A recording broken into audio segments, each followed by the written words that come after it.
बोलो वैभव लक्ष्मी माता की जय। आइए आज की वीडियो में हम वैभव लक्ष्मी माता की व्रत कथा का श्रवण करेंगे। वैभव लक्ष्मी माता का व्रत शुक्रवार के दिन किया जाता है। यह व्रत शाम के समय विधि पूर्वक किया जाता है। व्रत करने के बाद व्रत कथा का श्रवण अवश्य करना चाहिए। एक पाटे पर लाल कपड़ा बिछाकर पूर्व दिशा में मुख रख सके इस तरह से बैठकर पूजा अर्चना करनी चाहिए। उसके बाद पूजा अर्चना करने के बाद आपको व्रत कथा का श्रवण अवश्य करना चाहिए। उसके बाद माँ लक्ष्मी की आरती करनी चाहिए। आइए अब व्रत कथा का श्रवण करते हैं। एक बड़ा शहर था। इस शहर में लाखों लोग रहते थे। पहले के जमाने के लोग साथ साथ रहते थे और एक दूसरे के काम आते थे। पर नए जमाने के लोगों का स्वरूप ही अलग सा है। सब अपने अपने काम में रत रहते हैं। किसी को किसी की परवाह नहीं। घर के सदस्यों को भी एक दूसरे की परवाह नहीं होती है। भजन कीर्तन, भक्ति भाव, दया माया, परोपकार जैसे संस्कार कम हो गए हैं। शहर में बुराइयां बढ़ गई थी। शराब, जुआ, रेस, व्यभिचार, चोरी डकैती वगैरह बहुत से गुनाह शहर में होते थे। कहावत है कि हजारों निराशा में एक अमर आशा छिपी हुई है। इसी तरह इतनी सारी बुराइयों के बावजूद शहर में कुछ अच्छे लोग भी रहते थे। ऐसे अच्छे लोगों में शीला और उनके पति की गृहस्थी मानी जाती थी। शीला धार्मिक प्रकृति की और संतोषी थी। उनका पति भी विवेकी और सुशील था। शीला और उनका पति ईमानदारी से जीते थे। वे किसी की बुराई करते ना थे और प्रभु भजन में अच्छी तरह समय व्यतीत कर रहे थे। उनकी गृहस्थी आदर्श गृहस्थी थी और शहर के लोग उनकी गृहस्थी की सराहना करते थे। शीला की गृहस्थी इसी तरह खुशी खुशी चल रही थी। पर कहा जाता है कि कर्म की गति अकल है। विधाता के लिखे लेख को कोई नहीं समझ सकता है। इंसान का नसीब पल भर में राजा को रंक बना देता है और रंक को राजा। शीला के पति के अगले जन्म के कर्म भोगने बाकी रह गए होंगे कि वह बुरे लोगों से दोस्ती कर बैठा। वह जल्द से जल्द करोड़पति होने के ख्वाब देखने लगा। इसलिए वह गलत रास्ते पर चढ़ गया और करोड़पति के बजाय रोडपति बन गया। यानी रास्ते पर भटकते भिखारी जैसी उसकी हालत हो गई थी। शहर में शराब, जुआ, रेस, चरस, गांजा वगैरह बदियां फैली हुई थी। उसमें शीला का पति भी फंस गया। दोस्तों के साथ उसे भी शराब की आदत हो गई।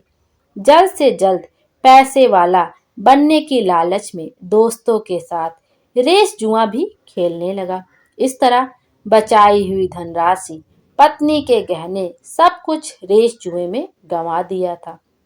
इसी तरह एक वक्त ऐसा भी था कि वह सुशील पत्नी शीला के साथ मजे में रहता था और प्रभु भजन में सुख शांति से वक्त व्यतीत करता था। उसके बजाय घर में दरिद्रता और भूखमरी फैल गई। सुख से खाने के बजाय दो वक्त भोजन के लाले पड़ गए और शीला को पति की गालियां खाने का वक्त आया था। शीला सुशील और संस्कारी स्त्री थी। उसको पति के बर्ताव से बहुत दुख हुआ, किंतु वह भगवान पर भरोसा करके बड़ा दिल रखकर दुख सहने लगी।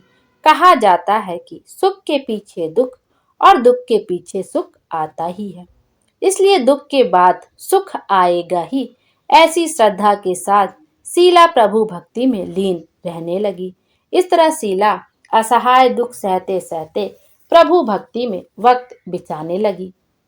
अचानक एक दिन दोपहर को उनके द्वार पर किसी ने दस्तक दी। शीला सोच में पड़ गई कि मुझ जैसे गरीब के घर इस वक्त कौन आया होगा।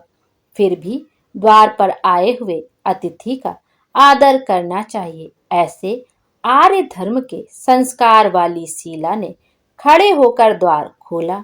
देखा तो सामने एक माँ जी खड़ी थी। वे बड़ी उम्र की लगती थी, किंतु उनके चेहरे पर अलौकिक तेज निखर रहा था। उनकी आंखों में से मानो अमृत बह रहा था। उनका भव्य चेहरा करुणा और प्यार में छलकता था। उनको देखते ही शीला के मन में अपार शांति छा गई। वैसे शीला इस माजी को पहचानती ना थी, फिर भी उनको देखकर शीला के रोम रोम में आनंद छा गया। शीला माजी को आदर के साथ घर में ले आई।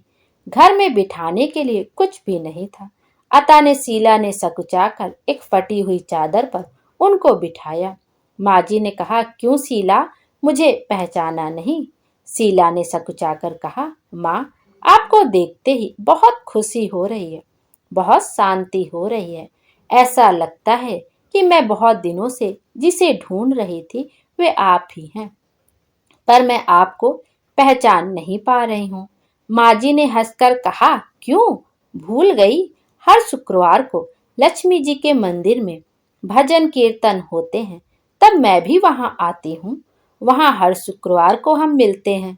पति गलत रास्ते पर चढ़ गया।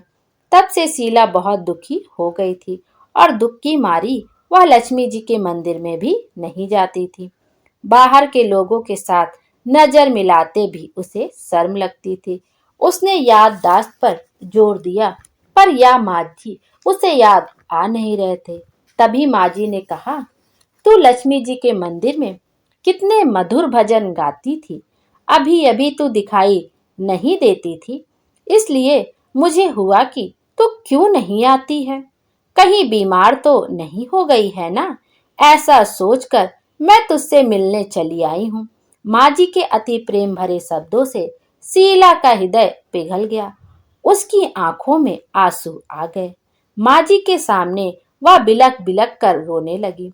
यह देखकर माँ जी शीला के नजदीक सरके और उसकी सिसकती पीठ पर प्यार भरा हाथ फेर कर सांत्वना देने लगे। माँ जी ने कहा, बेटी, सुख और दुख तो धूप और छांव जैसे होते हैं। सुख के पीछे दुख आता है और दुख के पीछे सुख भी आता है। धैर्य रखो बेटी, और तुझे क्या परेशानी है? तेरे दुख की बात मुझे सुना, तेरा मन भी हल्का हो जाएगा और तेरे दुख का कोई उपाय भी मिल जाएगा। माँ जी की बात सुनकर शीला के मन को शांति मिली। उसने माँ जी को कहा, माँ, मेरी गृहस्थी में भरपूर सुख और खुशियां थी। मेरे पति भी सुशील थे। भगवान की कृपा से पैसे की बात में भी हमें संतोष था। हम शांति से गृहस्थी चलाते ईश्वर भक्ति में अपना वक्त व्यतीत करते थे। यकायक हमारा भाग्य हमसे रूठ गया। मेरे पति को बुरी दोस्ती हो गई। बुरी दोस्ती की वजह से वे शराब, जुआ, रेस, चरस, गांजा वगैरह खराब आदतों के शिकार हो गए और उन्होंने सब कुछ गंवा दिया और हम रास्ते के भिखारी जैसे बन गए। यह सुनकर माजी ने कहा, सुख के पीछे दुख और दुख के पीछे सुख आता ही रहता है। ऐसा भी कहा जाता है कि कर्म की गति न्यारी होती है। हर इंसान को अपने कर्म भुगतने ही पड़ते हैं। इसलिए तू चिंता मत कर, अब तू कर्म भुगत चुकी है। अब तुम्हारे सुख के दिन अवश्य आएंगे। तू तो माँ लक्ष्मी जी की भक्त है। माँ लक्ष्मी जी तो प्रेम और करुणा के अवतार हैं। वे अपने भक्तों पर हमेशा ममता रखती हैं। इसलिए तू धैर्य रख के माँ लक्ष्मी जी का व्रत कर, इससे सब कुछ ठीक हो जाएगा। माँ लक्ष्मी जी का व्रत करने की बात सुनकर शीला के चेहरे पर चमक आ गई। उसने पूछा, माँ, लक्ष्मी जी का व्रत कैसे किया जाता है? वह मुझे समझाइए, मैं यह व्रत अवश्य करूंगी। माँ जी ने कहा, बेटी, माँ लक्ष्मी जी का व्रत बहुत सरल है। उसे वरद लक्ष्मी व्रत या वैभव लक्ष्मी व्रत कहा जाता है। यह व्रत करने वाले की सब मनोकामना पूर्ण होती है। वह सुख, संपत्ति और यश प्राप्त करता है। ऐसा कहकर माँ जी वैभव लक्ष्मी व्रत की विधि कहने लगी। बेटी, वैभव लक्ष्मी व्रत वैसे तो सीधा साधा व्रत है, किंतु कई लोग यह व्रत गलत तरीके से करते हैं, अतः उसका फल नहीं मिलता। कई लोग कहते हैं कि सोने के गहने की हल्दी कुमकुम से पूजा करो, बस व्रत हो गया, पर ऐसा नहीं है। कोई भी व्रत शास्त्रीय विधि पूर्वक करना चाहिए, तभी उसका फल मिलता है। सिर्फ सोने के गहने से पूजा करने से फल मिल जाता हो तो सभी आज लखपति बन गए होते। सच्ची बात यह है कि सोने के गहनों का विधि पूजन करना चाहिए। व्रत की उद्यापन विधि भी शास्त्रीय विधि मुताबिक करनी चाहिए, तभी यह वैभव लक्ष्मी व्रत फल देता है। यह व्रत शुक्रवार को करना चाहिए। सुबह में स्नान करके स्वच्छ कपड़े पहनो और सारा दिन मन में जय माँ लक्ष्मी का रटन करते रहो।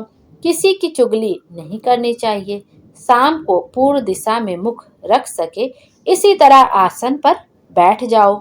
सामने पाटा रखकर उसके ऊपर रुमाल रखो। रुमाल पर चावल का छोटा सा ढेर करो। उस ढेर पर पानी से भरा तांबे का कलश रखकर कलश पर एक कटोरी रखो। उस कटोरी में एक सोने का गहना रखो। सोने का ना हो तो चांदी का भी चलेगा, चांदी का ना हो तो नगद रुपया भी चलेगा। बाद में घी का दीपक जलाकर धूप बत्ती सुलगाकर रखो। माँ लक्ष्मी जी के बहुत स्वरूप हैं और माँ लक्ष्मी जी को श्रीयंत्र अति प्रिय है। अतः वैभव लक्ष्मी में पूजन विधि करते वक्त सर्वप्रथम श्रीयंत्र और लक्ष्मी जी के विविध स्वरूपों का सच्चे दिल से दर्शन करो और उसके बाद लक्ष्मी स्तवन का पाठ करो। बाद में कटोरी में रखे हुए गहने या रुपए को हल्दी कुमकुम और चावल चढ़ाकर पूजा करो और लाल रंग का फूल चढ़ाओ। शाम को कोई मीठी चीज बनाकर उसका प्रसाद रखो। ना हो सके तो शक्कर या गुड़ भी चल सकता है। फिर आरती करके 11 बार सच्चे हृदय से जय माँ लक्ष्मी बोलो। बाद में 11 या 21 शुक्रवार यह व्रत करने का दृढ़ संकल्प माँ के सामने करो और आपकी जो मनोकामना हो वह पूरी करने को माँ लक्ष्मी जी को विनती करो। उसके बाद आप में शक्ति हो तो सारा दिन उपवास रखो और फिर प्रसाद ग्रहण करते समय खाना खा लो। अगर थोड़ी शक्ति भी ना हो तो 2 बार भोजन कर सकते हो। बाद में कटोरी में रखा गहना या रुपया ले लो। कलश का पानी तुलसी क्यारे में डाल दो और चावल पक्षियों को डाल दो। इसी तरह शास्त्रीय विधि अनुसार व्रत करने से उसका फल अवश्य मिलता है। इस व्रत के प्रभाव से सब प्रकार की विपत्ति दूर होकर आदमी माला माल हो जाता है। संतान न हो उसे संतान प्राप्ति होती है। सौभाग्यशाली स्त्री का सौभाग्य अखंड रहता है। कुंवारी लड़की को मन भावन पति मिलता है। शीला यह सुनकर आनंदित हो गई। फिर पूछा, माँ आपने वैभव लक्ष्मी व्रत की जो शास्त्रीय विधि बताई है वैसे मैं अवश्य करूंगी, किंतु इसकी उद्यापन विधि किस तरह करनी चाहिए यह भी कृपा करके सुनाइए। माँ जी ने कहा, 11 या 21 जो मन्नत मानी हो उतने शुक्रवार या वैभव लक्ष्मी व्रत पूरी श्रद्धा और भावना से करना चाहिए। व्रत के आखिरी शुक्रवार को जो शास्त्रीय विधि अनुसार उद्यापन विधि करनी चाहिए वह मैं तुझे बताती हूँ। आखिरी शुक्रवार को खीर या नैवेद्य रखो। पूजन विधि हर शुक्रवार को करते हैं वैसी ही करनी चाहिए। पूजन विधि के बाद श्रीफल फोड़ो और कम से कम 7 कुंवारी या सौभाग्यशाली स्त्रियों का कुमकुम का तिलक करके वैभव लक्ष्मी व्रत की एक एक पुस्तक उपहार में देनी चाहिए और सबको खीर का प्रसाद देना चाहिए। फिर धन लक्ष्मी स्वरूप वैभव लक्ष्मी स्वरूप माँ लक्ष्मी जी की छवि को प्रणाम करें। माँ लक्ष्मी जी का यह स्वरूप वैभव देने वाला है। प्रणाम करके मन ही मन भावुकता से माँ की प्रार्थना करते वक्त कहें, हे माँ धन लक्ष्मी, हे माँ वैभव लक्ष्मी, मैंने सच्चे हृदय से आपका वैभव लक्ष्मी व्रत पूर्ण किया है, तो हे माँ हमारी मनोकामना पूर्ण करो, हमारा सबका कल्याण करो। जिसे संतान न हो उसे संतान देना, सौभाग्यशाली स्त्री का सौभाग्य अखंड रखना, कुंवारी लड़की को मन भावन पति देना। आपका यह चमत्कारी वैभव लक्ष्मी व्रत जो करे उनकी सब विपत्ति दूर करना, सबको सुखी करना। हे माँ आपकी महिमा अपरंपार है। इस तरह माँ की प्रार्थना करके माँ लक्ष्मी जी का धन लक्ष्मी स्वरूप का भाव से वंदन करो। माँ जी के पास से वैभव लक्ष्मी व्रत की शास्त्रीय विधि सुनकर शीला भाव विभोर हो उठी। उसे लगा मानो सुख का रास्ता मिल गया है। उसने आंखें बंद करके मन ही मन उसी क्षण संकल्प लिया कि हे वैभव लक्ष्मी माँ, मैं भी माँ जी के कहे मुताबिक श्रद्धा से शास्त्रीय विधि अनुसार वैभव लक्ष्मी व्रत 21 शुक्रवार तक करूंगी और व्रत की शास्त्रीय विधि अनुसार उद्यापन भी करूंगी। शीला ने संकल्प करके आंखें खोली तो सामने कोई न था। वह विस्मित हो गई कि माँ जी कहाँ गई। यह माँ जी दूसरा कोई न था, साक्षात लक्ष्मी जी ही थी। शीला लक्ष्मी जी की भक्त थी, इसलिए अपने भक्त को रास्ता दिखाने के लिए माँ लक्ष्मी देवी माँ जी का स्वरूप धारण करके शीला के पास आई थी। दूसरे दिन शुक्रवार था। सवेरे स्नान करके स्वच्छ कपड़े पहनकर शीला मन ही मन और पूरी श्रद्धा से, पूरे भाव से जय माँ लक्ष्मी का मन ही मन रटन करने लगी। सारा दिन किसी की चुगली नहीं की। शाम हुई तब हाथ पांव मुंह धोकर शीला पूर्व दिशा में मुंह करके बैठी। घर में पहले सोने के बहुत से गहने थे, पर पति देव ने गलत रास्ते पर चढ़कर सब गहने गिरवी रख दिए थे। पर नाक की चुन्नी बच गई थी। नाक की चुन्नी निकालकर उसे धोकर शीला ने कटोरी में रख दी। सामने पाटे पर रुमाल रखकर मुट्ठी भर चावल का ढेर किया। उस पर तांबे का कलश पानी भर कर रखा। उसके ऊपर चुन्नी वाली कटोरी रखी। फिर माँ जी ने कही थी वह शास्त्रीय विधि अनुसार बंधन स्तवन पूजा वगैरह किया और घर में थोड़ी शक्कर थी, वह प्रसाद में रखकर वैभव लक्ष्मी व्रत किया। यह प्रसाद पहले पति को खिलाया। प्रसाद खाते ही पति के स्वभाव में फर्क पड़ गया। उस दिन उसने शीला को मारा नहीं, सताया भी नहीं। शीला को बहुत आनंद हुआ। उसके मन में वैभव लक्ष्मी व्रत के लिए श्रद्धा बढ़ गई। शीला ने पूर्ण श्रद्धा भक्ति से 21 शुक्रवार तक वैभव लक्ष्मी व्रत किया। 21वें शुक्रवार को माँ जी के कहे मुताबिक उद्यापन विधि करके 7 स्त्रियों को वैभव लक्ष्मी व्रत की 7 पुस्तकें उपहार में दी। फिर माता जी के धन लक्ष्मी स्वरूप की छवि को बंदन करके भाव से मन ही मन प्रार्थना करने लगी। हे माँ धन लक्ष्मी, मैंने आपका वैभव लक्ष्मी व्रत करने की मन्नत मानी थी, वह व्रत आज पूर्ण किया है। हे माँ, मेरी हर विपत्ति दूर करो, हमारा सबका कल्याण करो। जिसे संतान न हो उसे संतान देना, सौभाग्यवती स्त्री का सौभाग्य अखंड रखना, कुंवारी लड़की को मन भावन पति देना। आपका यह चमत्कारी वैभव लक्ष्मी व्रत जो करे उनकी सब विपत्ति दूर करना, सबको सुखी करना। हे माँ, आपकी महिमा अपार है। ऐसा बोलकर लक्ष्मी जी के धन लक्ष्मी स्वरूप की छवि को प्रणाम किया। इस तरह शास्त्रीय विधि पूर्वक शीला ने श्रद्धा से व्रत किया और तुरंत ही उसे फल मिल गया।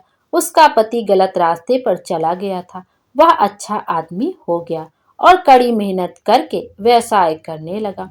माँ लक्ष्मी जी के वैभव लक्ष्मी व्रत के प्रभाव से उसको ज्यादा मुनाफा होने लगा। उसने तुरंत शीला के गिरवी रखे गहने छुड़ा लिए। घर में धन की बाढ़ सी आ गई। घर में पहले जैसी सुख शांति भी छा गई। वैभव लक्ष्मी व्रत का प्रभाव देखकर मोहल्ले की दूसरी स्त्रियां भी शास्त्रीय विधि पूर्वक वैभव लक्ष्मी व्रत करने लगी। हे माँ धन लक्ष्मी, आप जैसे शीला पर प्रसन्न हुई, उसी तरह आपका व्रत करने वाले सब पर प्रसन्न होना, सबको सुख शांति देना। जय धन लक्ष्मी माँ, जय वैभव लक्ष्मी माँ। बोलो वैभव लक्ष्मी माता की जय। आइए अब वैभव लक्ष्मी की कथा कहने के बाद हम आरती का भी श्रवण कर लेते हैं। ओम जय लक्ष्मी माता, मैया जय लक्ष्मी माता, तुमको निश दिन सेवत हर विष्णु विधाता। ओम जय लक्ष्मी माता, उमा रमा ब्रह्माणी तुम ही जग माता। सूर्य चंद्रमा ध्यावत नारद ऋषि गाता। ओम जय लक्ष्मी माता, दुर्गा रूप निरंजनी सुख संपत्ति दाता। जो कोई तुमको ध्याता रिद्धि सिद्धि पाता।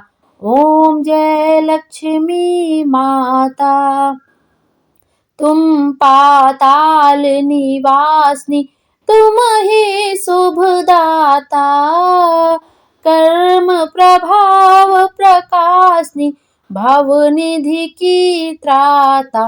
ओम जय लक्ष्मी माता।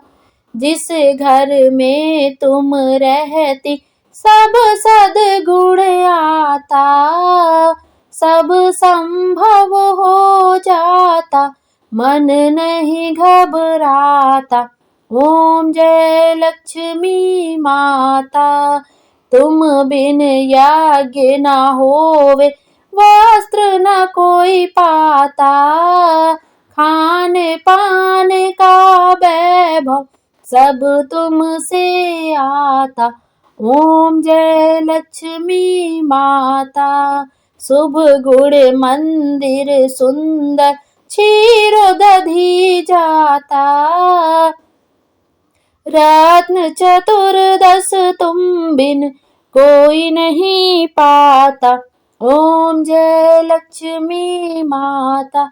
महालक्ष्मी जी की आरती जो कोई नर गाता, और आनंद समाता, पाप उतर जाता। ओम जय लक्ष्मी माता। मैया जय लक्ष्मी माता। बोलो भगवती महालक्ष्मी की जय, बोलो भगवती महालक्ष्मी की जय, बोलो भगवती महालक्ष्मी की जय। आरती करने के बाद माँ लक्ष्मी का ये श्लोक का जाप अवश्य करना चाहिए। विष्णु प्रिय नमस्तुभ्यम, नमस्तुभ्यम जगदते आत्रहंत्री, नमस्तुभ्यम समृद्ध कुरु मे सदे। नमो नमस्ते महामाया श्रीपीठे सुरपूजिते, शंख चक्र गदा हस्ते, महालक्ष्मी नमस्तुते। जय महालक्ष्मी। श्री महालक्ष्मी की महिमा। यत्रा भग्य वदानमान चरण प्रक्षालनम, भोजन सत्य सेवा, पितृदेवार्चन, विधिम सत्यम गवा पालनम, धान्यानमापि संग्रहणा कला स्थिता, त्रिपुरा प्रिया दृष्टा प्रहारी वसामि, कमला तस्मिन ग्रहे निष्फला। इसका अर्थ है, जहाँ मेहमान की आव भगत करने में आती है उनको भोजन कराया जाता है, जहाँ सज्जनों की सेवा की जाती है, जहाँ निरंतर भाव से भगवान की पूजा और अन्य धर्म कार्य किए जाते हैं, जहाँ सत्य का पालन किया जाता है, जहाँ गलत कार्य नहीं होते हैं, जहाँ गायों की रक्षा होती है, जहाँ दान देने के लिए धान्य का संग्रह किया जाता है, जहाँ क्लेश नहीं होता, जहाँ पत्नी संतोषी और विनयी होती है, ऐसी जगह पर मैं सदा निश्चल रहती हूँ। इनके सिवा की जगह पर कभी कभार दृष्टि डालती हूँ। बोलो माँ लक्ष्मी की जय, वैभव लक्ष्मी माता की जय। माँ लक्ष्मी हम सब की मनोकामना पूर्ण करे और हमारे जीवन को खुशियों से भर दें। Thank you. बोलो जय हो लक्ष्मी माता की जय। आइए अब शुक्र प्रदोष की व्रत कथा का भी श्रवण करते हैं। पौराणिक कथाओं के अनुसार शुक्रवार के दिन जब भी त्रयोदशी तिथि का संयोग बनता है तब शुक्र प्रदोष व्रत लगता है। शुक्र प्रदोष व्रत के साथ चतुर्दशी तिथि का भी संयोग बन जाए तो यह और भी उत्तम होता है। शुक्र प्रदोष व्रत के संयोग में पुराण में वर्णित शुक्र प्रदोष व्रत की कथा का जो भक्त श्रद्धा पूर्वक पाठ करता है उसका जीवन धन्य हो जाता है। सूत जी बोले, प्राचीन काल की बात है, एक नगर में 3 मित्र रहते थे। तीनों में ही घनिष्ठ मित्रता थी। उसमें एक राजा का बेटा, दूसरा ब्राह्मण पुत्र, तीसरा सेठ का पुत्र था। राजकुमार व ब्राह्मण पुत्र का विवाह हो चुका था। सेठ पुत्र का विवाह के बाद गौना नहीं हुआ था। एक दिन तीनों मित्र आपस में स्त्रियों की चर्चा कर रहे थे। ब्राह्मण पुत्र ने नारियों की प्रशंसा करते हुए कहा, नारीहीन घर भूतों का डेरा होता है। सेठ पुत्र ने यह वचन सुनकर अपनी पत्नी लाने का तुरंत निश्चय किया। सेठ पुत्र अपने घर गया और अपने माता पिता को अपने निश्चय के बारे में बताया। उन्होंने बेटे से कहा कि शुक्र देवता डूबे हुए हैं। इन दिनों बहू बेटियों के उनके घर से विदा करा कर लाना शुभ नहीं होता है, अतः शुक्रोदय के बाद तुम अपनी पत्नी को विदा करा लाना। सेठ पुत्र अपनी जिद से टस से मस नहीं हुआ और अपनी ससुराल जा पहुंचा। सास ससुर उसके इरादे का जब पता चला, उन्होंने उसको समझाने की बहुत कोशिश की, किंतु वह नहीं माना। अतः उन्हें विवश होकर अपनी कन्या को विदा करना पड़ा।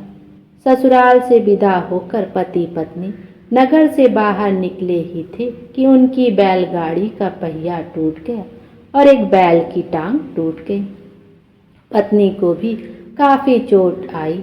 सेठ पुत्र ने आगे चलने का प्रयत्न जारी रखा, तभी डाकुओं से भेंट हो गई और वे उसका सारा धन धान्य लूट कर ले गए। सेठ का पुत्र पत्नी सहित रोता पीटता अपने घर पहुंचा। जाते ही उसे सांप ने डस लिया। उसके पिता ने वैद्यों को बुलाया।